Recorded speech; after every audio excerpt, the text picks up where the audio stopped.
Dobra, i tak to wygląda naprawdę.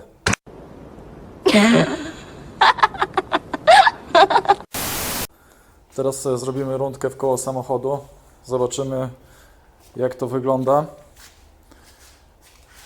Tutaj chłopaki, którzy odbierali auto z transportu, powiedzieli mi, że niestety, ale samochód postanowił nie odpalać.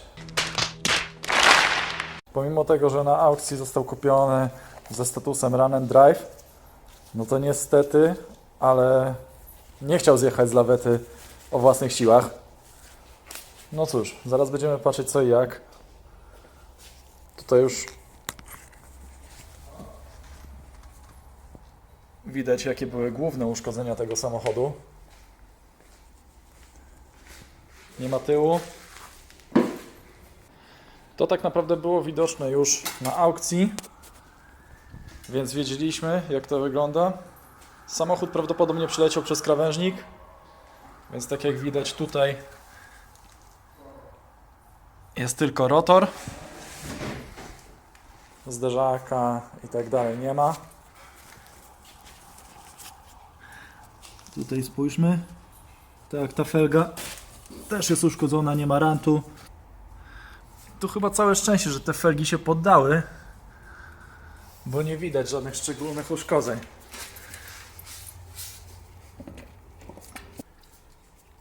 Samochód jest naprawdę w fajnym stanie z tego co widzę. Nie jest jakiś dojechany. O, tutaj widzę złowieszczą lampkę security, która daje już pewne przypuszczenia, dlaczego nie chciało odpalić. Ale zanim będziemy cwaniakować co i jak, to zobaczmy, jak to wszystko wygląda pod maską. Jak widać, auto wygląda tak, jak zostało ściągnięte z lawety. No jest zasyfione, bo nie oszukujmy się, stało na placu aukcyjnym. Cały transport ze Stanów to zawsze jednak generuje masę brudu na samochodzie. Nikt też zapewne go nie sprzątał, oddając do ubezpieczalni, nie? Dobrze, więc sprawdźmy takie standardy tak naprawdę, czy jest płyn, olej. I będziemy próbować to odpalić, no bo co, trzeba coś zrobić. Jedna rzecz, jak auto przyjechało, nie miało w sobie w ogóle prądu i znajomi przynieśli starter, jednak był taki sam skutek, że samochód nie odpalił. No i padł pomysł, żeby akumulator nowy zainstalować, który na pewno będzie dawał prąd.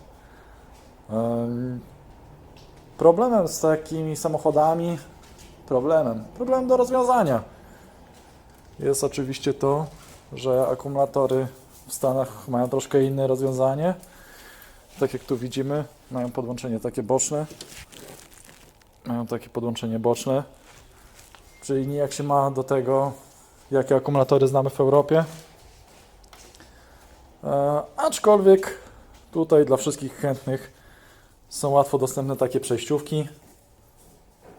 Ja tak czy siak preferuję najpierw sprawdzenie ogólnie, czy chociażby jest olej, płyn chłodzący, no bo jednak jest to samochód kupowany bardziej lub mniej, ale trochę w ciemno.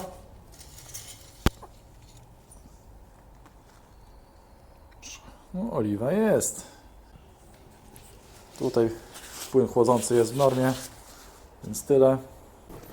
Co mnie też zaskoczyło, światła są otwarte, a być nie powinny. Kluczyk jest widoczny. Nawet pojawił się prąd jakiś, więc jest teoretycznie dobrze. Aha, i to jest właśnie efekt, gdy próbuję wystartować.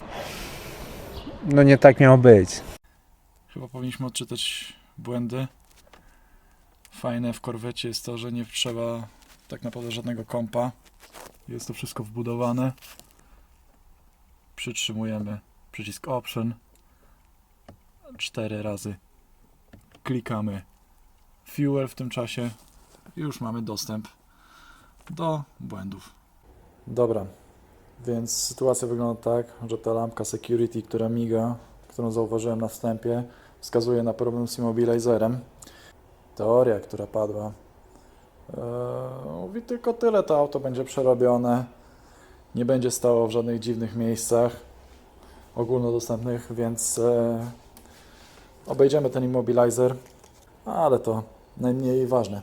Najważniejsze jest teraz to, żeby to auto po prostu odpaliło, bo no nie oszukujmy się, nerwy robią swoje, samochód miał odpalać, miał jeździć, nie jest zbyt dobrze. Całe szczęście immobilizer w korwecie nie jest zbyt ambitnym rozwiązaniem. Mamy kluczyk, w którym, tak jak widać, jest taka pestka. Ta pestka nie jest niczym nadzwyczajnym. Jest to zwykły rezystor. Tych rezystorów w korwetach było, nie wiem, 7 rodzajów, coś takiego. Więc robimy prostą rzecz. Sprawdzamy sobie, jaką ma rezystancję. Głównym problemem, który występuje i jest znany w korwetach, jest to, że bębenek z czasem się wyrabia i po prostu styki, które mają tą pestkę sczytywać, nie działają odpowiednio i ta wartość nie jest odczytywana przez komputer. No tak jak widzimy mamy tutaj 2,36 kΩ. Jeżeli użyjemy rezystora podobnej wartości, teoretycznie auto powinno odczytywać tą sytuację jako poprawny kluczyk. Idę po narzędzia, bo trzeba się jakoś dostać do stacyjki, która prawdopodobnie i miejmy nadzieję jest głównym problemem tutaj. Dobra, więc trzeba się wziąć za dostanie do bębenka stacyjki. Tutaj mamy ukryte 2 wkręty. Jeden jest pod jedną zaślepką, drugi pod drugą.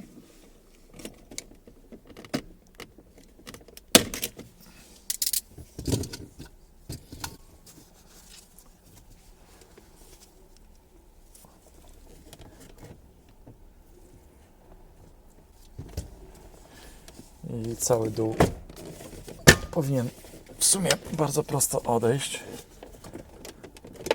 Takie jest zawsze założenie. Dobra. Popatrzmy, jak tutaj wygląda. Tu jest cała wiązka od kolumny kierowniczej.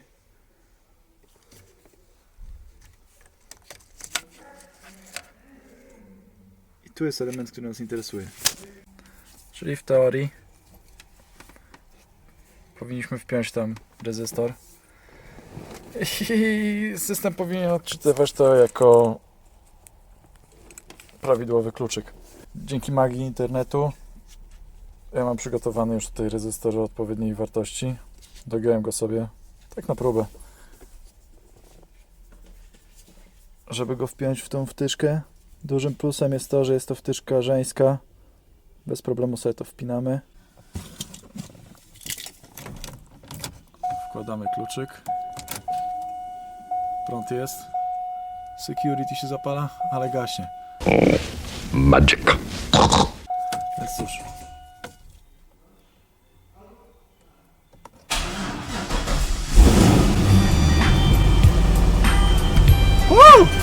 Jest! Odpaliła.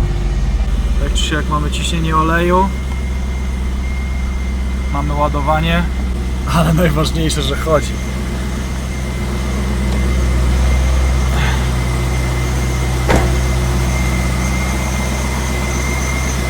To jest sukces. Dobra. Teraz, kiedy już wiemy, że ten silnik odpala, co jest naprawdę wielką ulgą, przynajmniej dla mnie, możemy zobaczyć i zastanowić się, co dalej jest nie tak. Niestety, jak widać, ktoś po drodze postanowił pożyczyć znaczki z tego auta. No ale szkoda, trudno. Mamy te lampy, które się nie chowają z jakiegoś powodu. Mały szczegół. Jak widać, zaczynamy od rzeczy dużych i ważnych, a nie tam jakieś pierdoły. Tylko ciekawostka, że Corvetta ma troszkę inaczej zbudowany układ napędowy niż to, z czym jesteśmy, do czego jesteśmy przyzwyczajeni, bo są półosie dyfer, a następnie jest skrzynia biegów i dopiero potem wał i dopiero potem silnik. Więc trochę inna kolejność niż ta, która występuje chociażby w BMW czy Nissanach. No cóż, na pewno na szybkiego potrzebujemy felgi, potrzebujemy błotnik, zderzak tył, lampy. Wypełnienia tył, tudzież wzmocnienia raczej nie będziemy kupować, bo po prostu będzie baszbar, może z jakimś punktem do szybkiego podnoszenia. No cóż, najważniejsze, że auto odpala. Teraz trzeba zobaczyć, czy się przemieszcza i coś zrobić z tymi lampami, żeby się schowały. Dobra, tak czy siak, dzięki magii internetu możemy szybko zamówić części i nie czekać na nie 5 milionów lat, więc...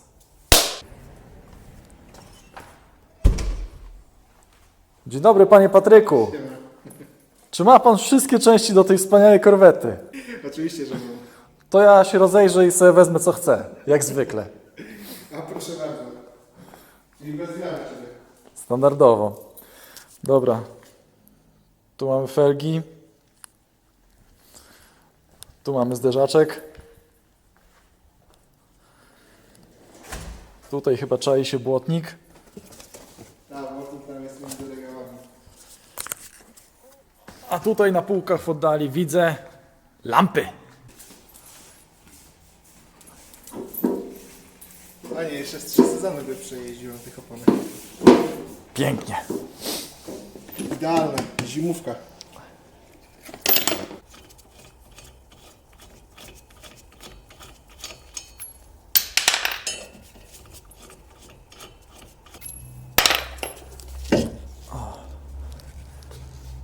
Rotor jest piękny.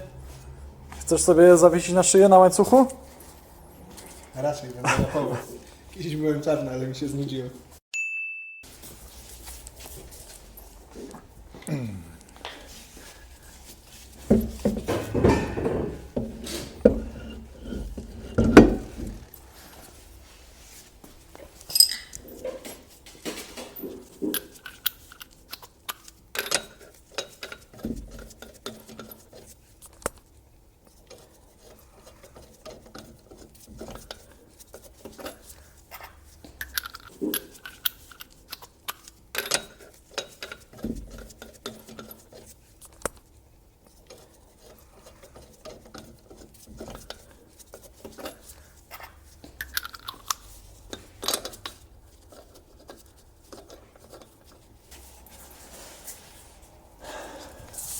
No dobra.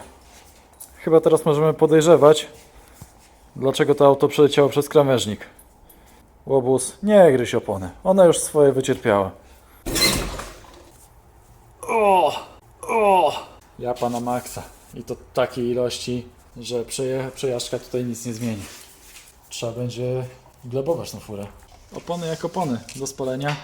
Najlepsze rotationy. Pamiętajcie, tylko rotationy. Nigdy outside. Mamy furę odpaloną, co jest największym sukcesem. Auto stoi na kołach. Teraz tak naprawdę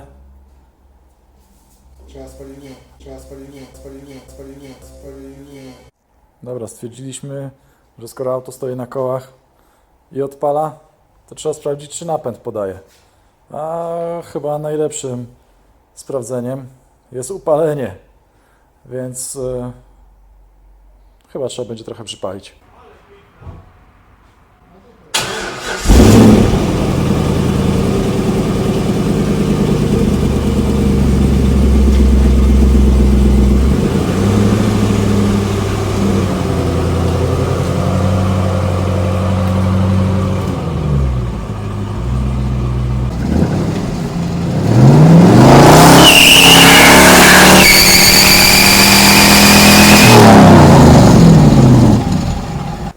Dowody wskazują, że napęd podaje na 2 koła. Woo!